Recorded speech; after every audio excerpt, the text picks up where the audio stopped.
أعوذ بالله من الشيطان الرجيم. بسم الله الرحمن الرحيم. الحمد لله حمدا كثيرا طيبا مباركا فيه، وأشهد أن لا إله إلا الله وحده لا شريك له، وأشهد أن سيدنا محمدا عبد الله ورسوله. اللهم صل وسلم وأنعم وبارك وتكرم وتمنن وتفضل على هذا النبي الأمين وعلى آله الطيبين الطاهرين وعلى أزواجه أمهات المؤمنين وعلى أصحابه الغر الميامين ومن تبعهم بإحسان إلى يوم الدين. ثم أما بعد. amatendo amajjuvu ga Allahu tabaraka wa taala ebiseera byonna tukakasa nti teri kisinzibwa mu butuufu okujjako Allah omu yekka atagattibwako kintu kirala kyonna.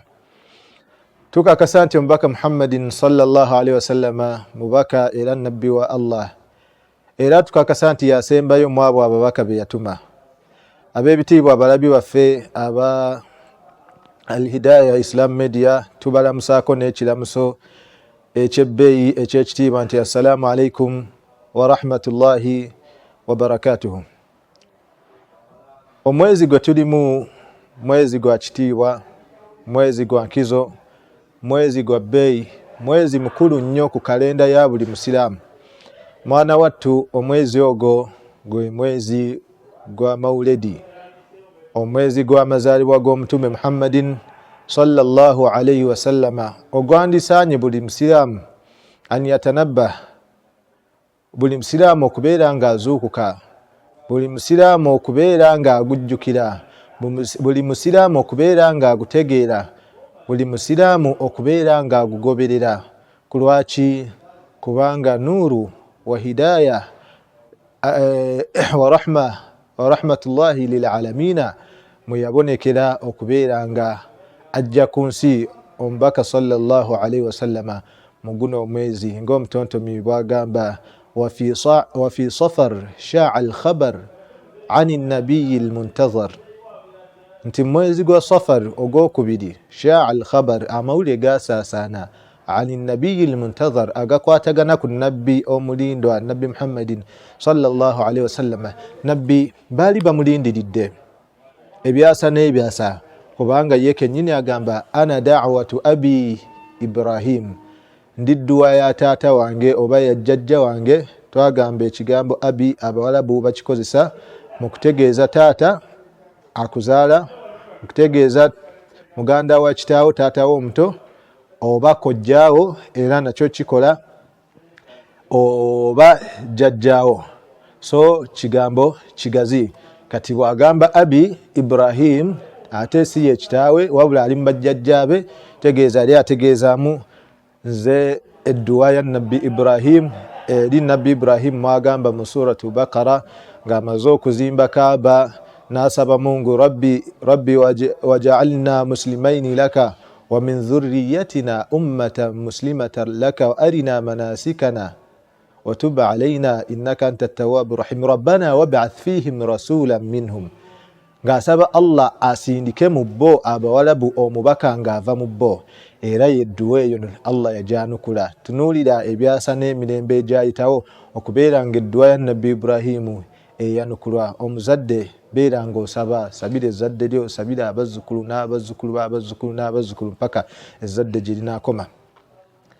N'agamba ana bisharatu akhi Isa, era ndi mawulire ga ssanyu Sayyidina Isa ge yawa babanu Israil abayisraili, n'abagamba wa mubashiran bi rasulin yati min ba'di ismuhu Ahmad, era mbawa amawulire ag'essanyu ag'omubaka agenda okujja oluvannyuma lwange amannya ge ye Ahmad, yani omubaka Muhammadin sallallahu alaihi wasallama. Nekyongera okulaga nti nabbi yali alindiriddwa. Mu bajjajja ba nabbi mulimu Kusayi, mulimu Ka'b ibn Lu'ay.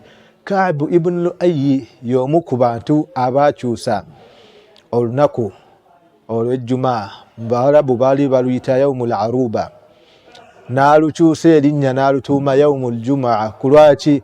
Kubanga yakuŋŋaanyanga abantu ku lunaku lw'ejjuma, mu kaseera ako kennyini mwe tusaalira ejjuma, khutuba mwebeera, akaseera ako yakuŋŋaanyanga abawalabu n'abajjukiza ku nabbi ayogerwako agenda okujja gye bali. Omubaka sallallahu alaihi wasallama bamulindirira hatta abayudaaya n'abakatuliki abanasara balindirira omubaka Muhammadin sallallahu alaihi wasallama kubanga Qur'an etutegeeza yaarifunahu bamumanyi mu butuufu bw'okumumanya kama yaarifuuna abnaahum nga bwe bamanyi abaana baabwe kwegamba nabbi agenda okujja ng'ensi yonna emulindiridde. Tolaba olunaku lwe yazaalibwa nti sarakha yahudiyun fi lmadina sataa allayla najmu ahmad nti ekiro kino emunyenye ahmadi erabise ebonese akabonero akalaga okuzaalibwa kw'omubaka Muhammadin sallallahu alaihi wasallam. Abayudaaya basenguka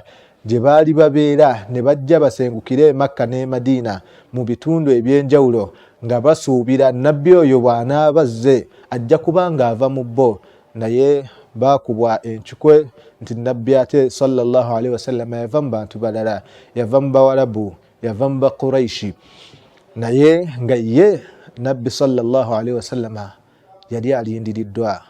Ensi yonna yali emulindiridde, nga bamulindiridde kubanga bakimanyi kikyategeeza eri ensi, okujja kwe kikyekutegeeza eri ensi. Gwe tolaba nti Allahu tabaraka wa taala agamba wama kana Allahu liyu'adhibahum wa anta fihim wama kana Allahu mu'adhibahum wa hum yastaghfirun. Ebintu bibiri bye bikuuma ensi eno okubeera nga tesaanyizibwawo. Ekintu ekisookera ddala yali omubaka Muhammadin sallallahu alaihi wasallam. Mungu amugamba Abakuraishi abajeemu abalabi ba nabbi nga bamaze omuzingako nga bagamba nti bwe gabanga gano bino byotugamba ebyokukkiriza Mungu n'okukukkiriza nti oli mubaka wa Mungu bwe gabanga ge mazima, mugambe Mungu famtir alaina hijaratan min as-samaa, tutonyeseze enkuba nga y'amayinja, au itina bi'adhabin alim, oba oleete ekibonerezo ekiruma. Allahu tabaraka wa taala n'ayanukula ensonga teyali ku bo teyali sawaun alaihim, wabula ensonga yali ku nabbi sallallahu alaihi wasallama. N'agamba wama kana Allahu mu'adhibahum wa anta ya Muhammad sallallahu alaihi wasallam wa anta fihim. Allah tasobola kubabonereza nga naawe oli mu bo. Kyova olaba Sayyidina Ali radiyallahu anhu wa karrama Allahu wajha agamba nti ensi yayina emirembe gya mirundi ebiri. Emirembe Allah gye yateekawo mu nsi gyali gya mirundi ebiri. Emirembe omuteeko ogusooka kwali kubeerawo kwa nabbi Muhammadin sallallahu alaihi wasallam. Abantu byonna bye baakola byali bisobola okubazikiriza, baali basobola okusaanyizibwawo ku lw'ebyo bye baakola, naye Allah amugamba nedda, arsaltuka rahma, nakusindika ng'oli kyakusaasira eri ebitonde byonna, wama arsalnaka illa rahmatan lil alamin. Bw'obanga ate oli kyakusaasira, kati nkukakasa sisobola kubabonereza ng'oli wakati mu bo. Allah yali tasobola kubonereza abantu abo byonna bye baakola, obujeemu bwe baalaga, obulabe bwe baatuusa ku nabbi sallallahu alaihi wasallama. Allah yali tasobola kubabonereza nga n'omubaka mwali wakati waabwe. Emirembe omuteeko ogwokubiri wama kana Allahu mu'adhibahum wa hum yastaghfirun. Allah tasobola kubonereza abantu bonna ng'ate bamwenenyeza, bamwetondera, bakola istighfar. Ab'ebitiibwa tubadde ku nsonga nti nabiyu al-muntazar, nabbi yali yalindirirwa. Ne bw'osomako mu bitabo bya siira, mu bitabo eby'ebyafaayo al-bidaya wa nihaya ekya Ibn Kathir, ekitabo kya siira ekya Ibn Hisham, ekitabo kya siira ekya Imam Ibn Ishaq, n'ebitabo ebirala bitabo biyitirivu ebya siira, ojja kulaba nga nabbi sallallahu alaihi wasallam teyagwa bugwi, wabula yali alindiriddwa. Nga ku lwaki nedda nga Allahu tabaraka wa taala akola endagaano. Endagaano Allah yakola za mirundi ebiri. Yakola endagaano al-wathiqatu al-amma, endagaano ey'abantu bonna, ey'emyoyo gyonna mu nsi y'emyoyo. Allah n'abakozesa endagaano. Alastu bi rabbikum, n'atubuuza ffenna mu nsi eri ey'emyoyo, kubanga Allah yasooka kutonda myoyo nga tannaba kutonda mibiri. Kati mu nsi eri ey'emyoyo ey'olubereberye Allah abuuza emyoyo gyonna ng'agitadde wamu ng'agibuuza abaffe si nze mulezi wammwe gyonna ne gijulira ne gigamba qaalu bala shahidna tujulira era tukkiriza era tukakasa nti gwe mulezi waffe gwe katonda waffe gwe mutonzi waffe gwe atuteekawo ne gijulira. Eyo endagaano yali wakati wa Allah n'emyoyo gyonna. Era abaulama abamanyi b'obusiraamu bategeeza nti eyasooka okwanukula mu nsi y'emyoyo yali nabbi Muhammadin sallallahu alayhi wa alihi wasallama. Endagaano ey'okubiri alwathiqatu lkhassa eyeeyawulidde nga yali wakati wa Allahu tabaraka wa taala ne bannabbi ba Mungu subhanahu wa taala. Allah agamba wa idh akhadha Allahu mithaqa النبيين لما آتيتكم من كتاب وحكمة ثم جاءكم رسول مصدق لما معكم لتؤمنن به ولتنصرنه. endagaano yali myoyo wabula wakati w'abannabbi bokka n'ababaka. Allah abagamba omubaka oyo kasita abasangawo ne mumusangawo latu'minunna bihi mukakasa nti munaamukkiriza. Ekyokubiri mukakasa nti munaamutaasa. Ne babanga bajulira era ne bakakasa qaalu aqrarna tukkiriza tukakasa nti tujja kumukkiriza tujja kumutaasa. Era Mungu subhanahu wa ta'ala n'abeera nga y'omujulizi wa ana ma'akum min ash-shahidin. Era nange ndi wamu nammwe mu bujulizi obwo okubeera nti nabbi kasita mumusangawo mujja kumukkiriza mujja kumutaasa. Nga kulwaki nedda nabbi sallallahu alayhi wasallam ensi yali yamulindirira dda, abantu baali bamulindirira dda, era Allah yamutegeka ajje abeere nga ataasa ensi kubanga Allah yali yanyiigira dda ensi, wabula n'agireetera omuntu ow'enjawulo gwagenda okusinzirirako okubeera nga agisaasira yombaka Muhammadin sallallahu alayhi wasallam. Omutontomi oli gwe twatandise naye n'agamba wa fi rabi'il awwali wulida an-nabiyyu mukammali. Mu mwezi gwa Rabi'ul Awwal gwe mwezi ogwokusatu ku kalenda ey'Obusiraamu, mwezi gwa kusatu Muharram gwe gusooka, Safar gwe gwokubiri, Rabi'ul Awwal gwe mwezi ogwokusatu ogwalimu ekyenjawulo ekyali kibadde ku nsi eno nga kwe kuzaalibwa kwa nabbi Muhammadin sallallahu alayhi wasallam. Ye kulwaki azaalibwa mu mwezi gwa Rabi'ul Awwal? Kulwaki si mwezi gwa Ramadani ogulimu Laylatul Qadri khayrun min alfi shahri, ekiro ekisinga emyezi 1,000? Ye kulwaki si mwezi gwa Zulhijja ogulimu ma min ayamin al-amalu salih fiha ahabbu ila Allah min hadhihi al-ayam, ogulimu ennaku ezisinga obulungi, ogulimu olunaku lwa Arafa nga lwe lunaku olusinga mu nsi yonna? Lwaki nabbi sallallahu alayhi wasallam tiyazaalibwa mu myezi egy'emizizo Dhulqaada, Dhulhijja, Muharram wa Rajab Mudhar alladhi baina Jumada wa Sha'ban? Kulwaki ajja n'azaalibwa mu mwezi ogwa Rabi'ul Awwal? Kubanga buli kimu kifuna sharafu yakyo, kifuna enkizo yakyo, kifuna ekitiibwa kyakyo. Kati omwezi gwa Ramadani guyina ekitiibwa kubanga gwe mwezi gwa Ramadani era mwe mwakkira Qur'an. Gino emyezi emirala giyina ekitiibwa kuba nti gye myezi egy'emizizo, naye ate abakuzaalibwa mu egyo emyezi kyandirowoozesezza nti afunye ekitiibwa, afunye enkizo, afunye obukulu n'obugulumivu kubanga azaaliddwa mu myezi egy'emizizo, kubanga azaaliddwa mu mwezi gwa Ramadani. Naye bw'azaalibwa mu mwezi ogwa bulijjo ne gubanga gusituka ne gubanga gusinga n'emyezi emirala. Kulwaki? Lisharafihi sallallahu alayhi wasallam, kulwokuba nti yastamiddu hadha ash-shahr sharafahu bimawlidihi sallallahu alayhi wasallam fihi. Guno omwezi ogwa Rabi'ul Awwal gufuna ekitiibwa kyago, gufuna enkizo, gufuna okubeera nti gwa bbeeyi kubanga omubaka Muhammadin sallallahu alayhi wasallama mwe yazaalibwa. Edduniya yonna gwe yali erindiridde, abantu ne bakola byonna bye baali bagezaako. Hatta kabaka omu okuva mu nsi y'e Yamani yatuuka e Madina. Ebiseera ebyo byali byakugaziya, buli omu gyatuuka awamba buwambi n'ayagala awambe e Madina. Ne bamugamba nedda, ebya wano tojja bisobola kubanga wano makaanu hijrati annabiyil muntazar, kyekifo nabbi alindiriddwa, nabbiyu akhiri zamani wagenda okusengukira. Bw'ogezaako okutuusa obulabe ku kino ekitundu ojja kufuna obuzibu era n'abeera ng'akyesonyiwa. So omwezi guno ab'ebitiibwa, mwezi gwa kizo, mwezi gwa mazaalibwa ga nabbi sallallahu alaihi wasallama, mwezi gulina okumanyikibwa, mwezi gulina okuteekebwa ku kalenda ne tuguteeka mu highlight emyufu. Ku lwaki?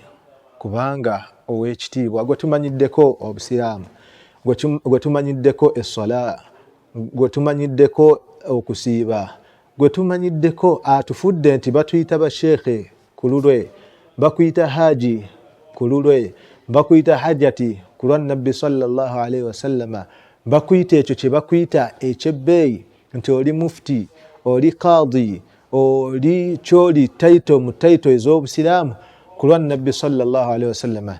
Naye ebyo byonna era bitandika ku lunaku lwe yazaalibwako, kubanga n'olunaku lwennyini lwali lwa njawulo, nga bwe batugamba banna history, nga bwe batugamba bannabyafaayo, nga bwe byajja mu siira w'omubaka Muhammadin sallallahu alaihi wasallama. Imaamu al-Busiri mu bitontomi bye, mu bigambo bye ebirungi byayogerako ng'awaana omwezi guno nabbi sallallahu alaihi wasallam mwe yazaalibwa, agamba abaana mauliduhu an tibi unsurihi ya tiba mubtada'in minhu wa mukhtatami. Okuzaalibwa kwa nabbi sallallahu alaihi wasallama kwayongera okwanjuluza n'okulaga obulungi bwe okuva ku ntandikwa ne ku nkomerero. Ku lw'ebyo ebyaboneka ku lunaku lwe yazaalibwa byali bingi, ensi yonna yakumanya. Maama wa nabbi alaihi salaam Amina atutegeeza n'atugamba nti yalaba ekitangaala nga tannamuzaala. Ekitangaala ekyo yakiraba nga kimulisa embiri eziri mu Syria mu Sham. Newe yamuzaala ekitangaala ekyo kyafuluma. Thuwaiba al-Salamiya ummu maama wa Sayyidina Abdurrahman ibn Auf ye yali omuzaalisa eyayaniriza nabbi sallallahu alaihi wasallam nga azaalibwa. Agamba ennyumba gye baalimu, ekisenge mwe baali kyabuna ekitangaala nga tolina kintu kirala kyonna olaba kitangaala.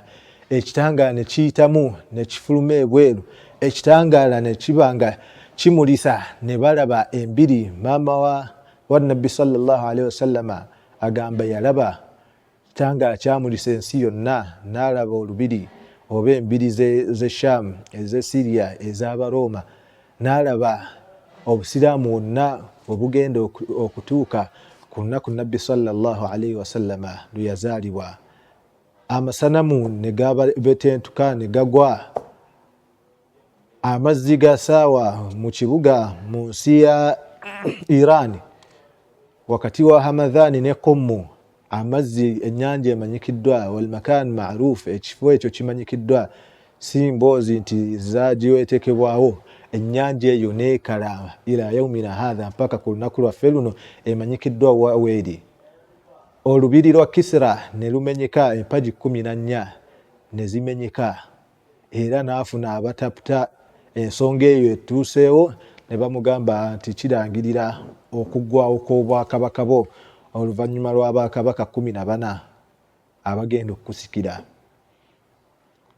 Embeera yakyuka, shaitaani yakuba ebiwoobe, shaitaani yalaajana, shaitaani yakaaba ku lw'okuzaalibwa kw'omununuzi ow'abantu, kubanga shaitaani yali amaze oku istahwadha alaihim shaitaan, abasinzizza amaanyi, ababuzizza, abajje ku mulamwa edduniya kumpi yonna okujjako abatono, illa qalila min baqaya al-yahud wa nasara, okujjako abatono mu bayudaaya n'abanasara abaasigala ku nzikiriza entuufu. Naye ensi yali ejjuddemu shiriki mwereere, yali ejjuddemu okwesinza ebintu eby'enjawulo omuli amasanamu, amayinja n'ebitwala tugende nga bw'obiraba kati. Shaitaani n'akaaba kubanga alaba abantu be yali afunzizza, ono azze agenda bamumalako. Ekiro kye yazaalibwamu omulyango gwa shaitaani okwambuka ku ggulu n'okubba ebyama ne guba nga guggalibwa. kulwaki tuba tetumanya lunaku olwo nabbi sallallahu alaihi wasallam lwe yazaalibwa. Era kino kiddayo eri ku musomo gwaffe ogwakulembedde nga twanjula ebikwatagana ne nabbi sallallahu alaihi wasallam nti alaaka connection gye tulina okubeera nayo tulina kusooka kumumanya sallallahu alaihi wasallam, ebimukwatako okuzaalibwa kwe, wawe yazaalibwa, wawe yaziikibwa, okukula kwe, abaamuyonsa yayonkera wa, yakulira wa, yawasa atya, yawasa baani, yawangaala atya, yawangaala ne baani, yawangaala nabo atya, byonna ebimukwatako sallallahu alaihi wasallam kye kisobola okututuusa ku nsonga ey'okubiri ey'okumwagala. Kubanga bw'osoma ku byafaayo by'omubaka Muhammadin sallallahu alaihi wasallam n'omanya akakwate kakwinako sallallahu alaihi wasallam, n'omanya kikyategeeza gy'oli, n'omanya nti bw'omusaalira just omulundi gumu Allah akubisizaamu emirundi 10 n'akumalira ebizibu byo n'akutaasa kino na kiri just nga gw'osaalidde omubaka Muhammadin sallallahu alaihi wasallam. Kati okumumanya kokka kwongera okuzimbamu okumwagala. Ate bw'omwagala mwana wattu sunna ze ziba zikwanguyira, teweetaaga kusuubiza muliro kubeera ng'okola sunna z'omubaka Muhammadin sallallahu alaihi wasallam, teweetaaga kusuubiza jjana okubeera ng'okola sunna z'omubaka Muhammadin sallallahu alaihi wasallam. Weetaaga kumumanya. Bw'onaamumanya kijja kukuzimbamu okumwagala, kubanga hubbu ezimbiddwa ku maarifa. Man arafa ahabba. Omuntu yenna amanya omuntu n'amutegeera mu butuufu bw'okumutegeera atandika okumwagala. Olaba ensi batandika okusomesa abantu patriotism, okwagala ensi yaabwe, naye waliyo omuntu eyeetaaga okusomesebwa okwagala ensi ye? Kiba kitegeeza waliyo ebintu ebibulamu. Kati teri bwetaavu bwa kusomesa abantu na kubatiisa na muliro kulw'okugobera sunna z'omubaka Muhammadin sallallahu alaihi wasallam, wabula kye twetaaga kubasomesa omubaka yaani.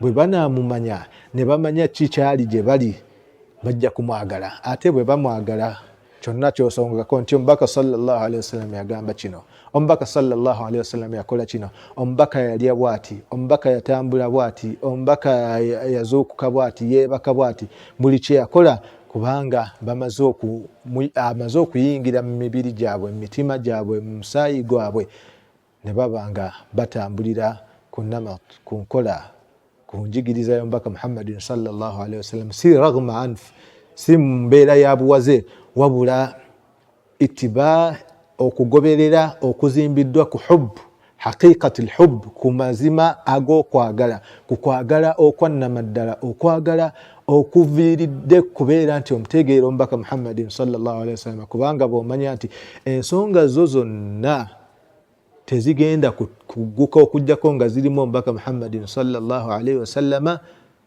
awo oba omanya nti kwe nnina okwekwata.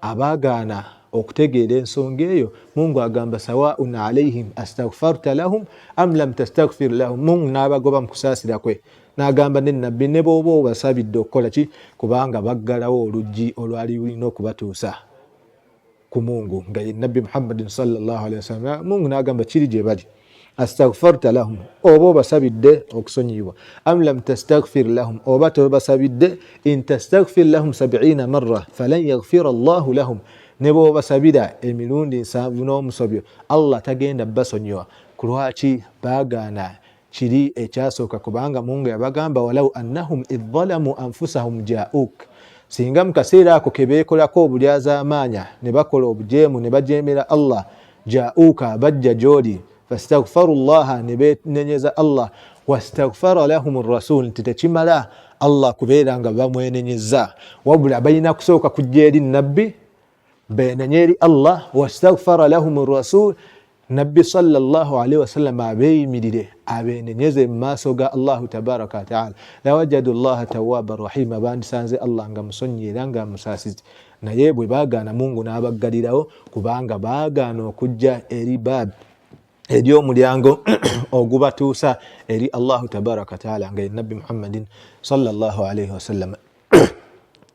Olunaku luno ebigambo byaffe tubiwunzika n'okulaga nti abamanyi olunaku luno baaluwa ekitiibwa, baaluwa enkizo, nti baalwetegekera, oba omwezi guno ogw'amazaalibwa ga nabbi sallallahu alaihi wasallam baagwetegekera omwezi mulamba nga tegunnatuuka mwezi ogwokubiri bateekangawo ebitabo ebyogera ku nabbi sallallahu alaihi wasallam era ne babisomesa abantu babeere nga beetegeka idadan limaulidihi sallallahu alaihi wasallam nga beetegekera okuzaalibwa kwa nabbi sallallahu alaihi wasallam ne bawandiika ebitabo ebyenjawulo. Imam al-Hafiz al-Alai yawandiika Durra as-Saniya fi maulidi khayri al-bariya n'atuuma ekitabo nga kikwatagana ku mazaalibwa ga nabbi Muhammadin sallallahu alaihi wasallam. Ono imamu wa kyasa kya musanvu Kitabu Tanwir fi maulidi al-Bashir an-Nadhir ekya Imam Abi al-Khattabi ibn Dihya. Ono wa kyasa kya mukaaga kya kutaano n'awandiika ekitabo nga kyogera ku maulid al-Bashir amazaalibwa ga nabbi Muhammadin sallallahu alaihi wasallam. I'tinal ulama okufaayo kw'abamanyi kubeera nga bawandiika ku mazaalibwa ga nabbi Muhammadin sallallahu alaihi wasallam n'ebyafaayo bye.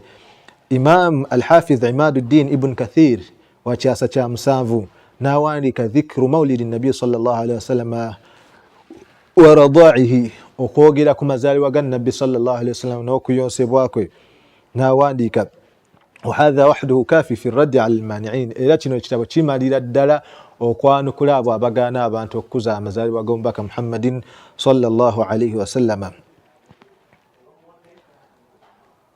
Imam al-Mawrid al-Hani fi al-Mawlid as-Sani Imam Zainuddin al-Iraqi naye n'awandiika ono wacha Imam musomesa wa Ibn Hajar al-Asqalani kyasa kya munaana n'awandiika era buli omu ku baimamu abo bano baimamu betoogerako baimamu mu nsonga za hadith mu nsonga za irimu yonna era olujegere lwa irimu luyitira ku bo bw'ogamba nti buli akuza amawuledi munabbidia ate tetumusomaako ojja kwesanga nga toyina lujegere lukutuusa ku hadithi z'omubaka Muhammadin sallallahu alaihi wasallam kubanga bano bennyini abagayimirizaawo okugakuza amazaalibwa ga nabbi bennyini kwe tuyitira okutuusa ku hadithi ezo ez'omu sahihi Bukhari, sahihi Muslim, sunani zonna, Ibn Majah, Tirmidhi n'endala ezisigadde.